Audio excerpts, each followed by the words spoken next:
हनुमान जी और भीम। भीम को यह अभिमान हो गया था कि संसार में मुझसे अधिक बलवान कोई और नहीं है। 100 हाथियों का बल है उसमें, उसे कोई परास्त नहीं कर सकता। और भगवान अपने सेवक में किसी भी प्रकार का अभिमान रहने नहीं देते।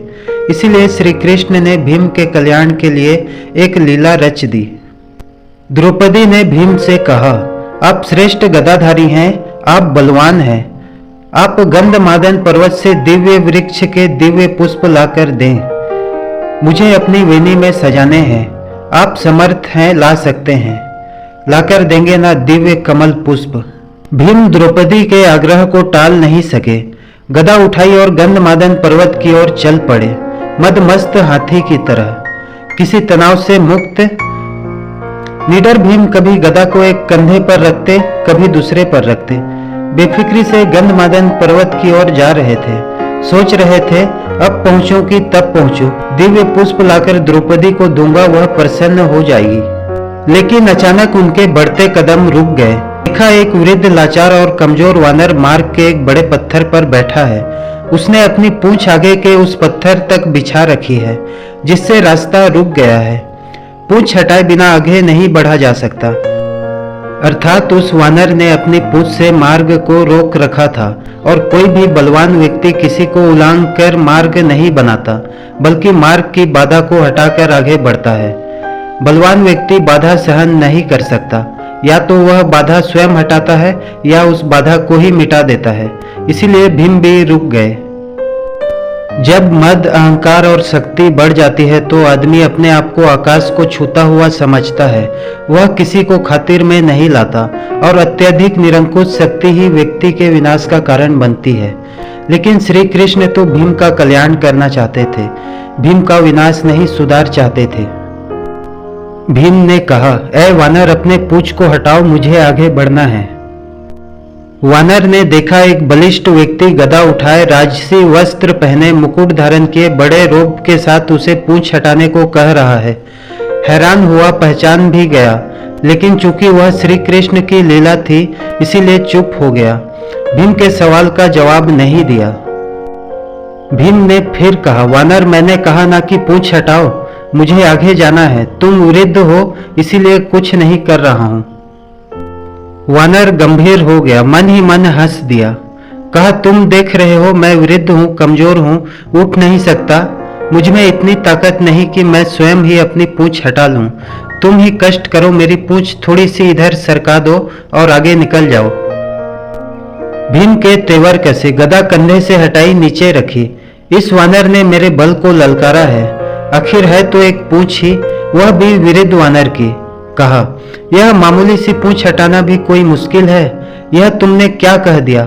मैंने बहुत बलवानों को परास्त किया है, धूल चटाई है, 100 हाथियों का बल है मुझ में। इतना कहकर भीम ने अपने बाएं हाथ से पूंछ को यूं पकड़ा जैसे कि एक तिनके को पकड़ रहा है, कि उठाया, हवा में उड़ा दिया। लेकिन भीम से वह पूंछ हिल भी नहीं सकी। हैरान हुआ, फिर उसने दाएं हाथ से पूंछ को हटाना चाहा, लेकिन दाएं हाथ से भी पूंछ तिल मात्र नहीं हिली। भीम ने वानर की तरफ देखा, वानर मुस्कुरा रहा था। भीम को गुस्सा आ गया। भीम ने दोनों हाथों से भरपूर जोर लगाया, एक पांव को पत्थर पर रखकर आसरा लेकर फिर जोर लगाया, 2-3 बार, लेकिन हर बार भीम हताश हुआ।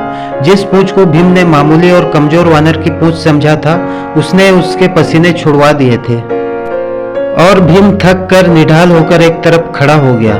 सोचने लगा, यह कोई मामूली वृद्ध वानर नहीं है, यह दिव्य व्यक्ति है और इसकी असीम शक्ति का मैं सामना नहीं कर पाऊंगा।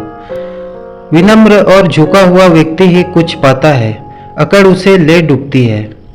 और जब मद और अहंकार मिटता है, तभी भगवान की कृपा होती है। भीम ने कहा, मैं आपको पहचान नहीं सका, जिसकी पूंछ को मैं उठा नहीं सका, वह कोई मामूली वानर नहीं हो सकता। मुझे क्षमा करें, कृपया अपना परिचय दें। वानर उठ खड़ा हुआ, आगे बढ़ा और भीम को गले लगा लिया। कहा, भीम, मैं तुम्हें पहचान गया था, तुम वायु पुत्र हो। मैं पवन पुत्र हनुमान हूँ, श्री राम का सेवक। श्री राम का सेवक होने के सिवा मेरी कोई पहचान नहीं, और उन्हीं के आदेश पर मैं इस मार्ग पर लेटा हूँ, ताकि तुम्हें तुम्हारी असलियत बता दूं। रिश्ते से मैं तुम्हारा बड़ा भाई हूँ और इसीलिए बड़े भाई का कर्तव्य निभाते हुए प्रभु के आशीर्वाद से तुम्हें याद दिला रहा हूँ। शक्ति का ताकत का अभिमान न करो, क्योंकि यह ताकत और बल तुम्हारा नहीं है, भगवान ने ही इसे दिया है। यह शरीर भी तो परमात्मा ने दिया है, और जो चीज परमात्मा की है वह किसी और की कैसे हो सकती है।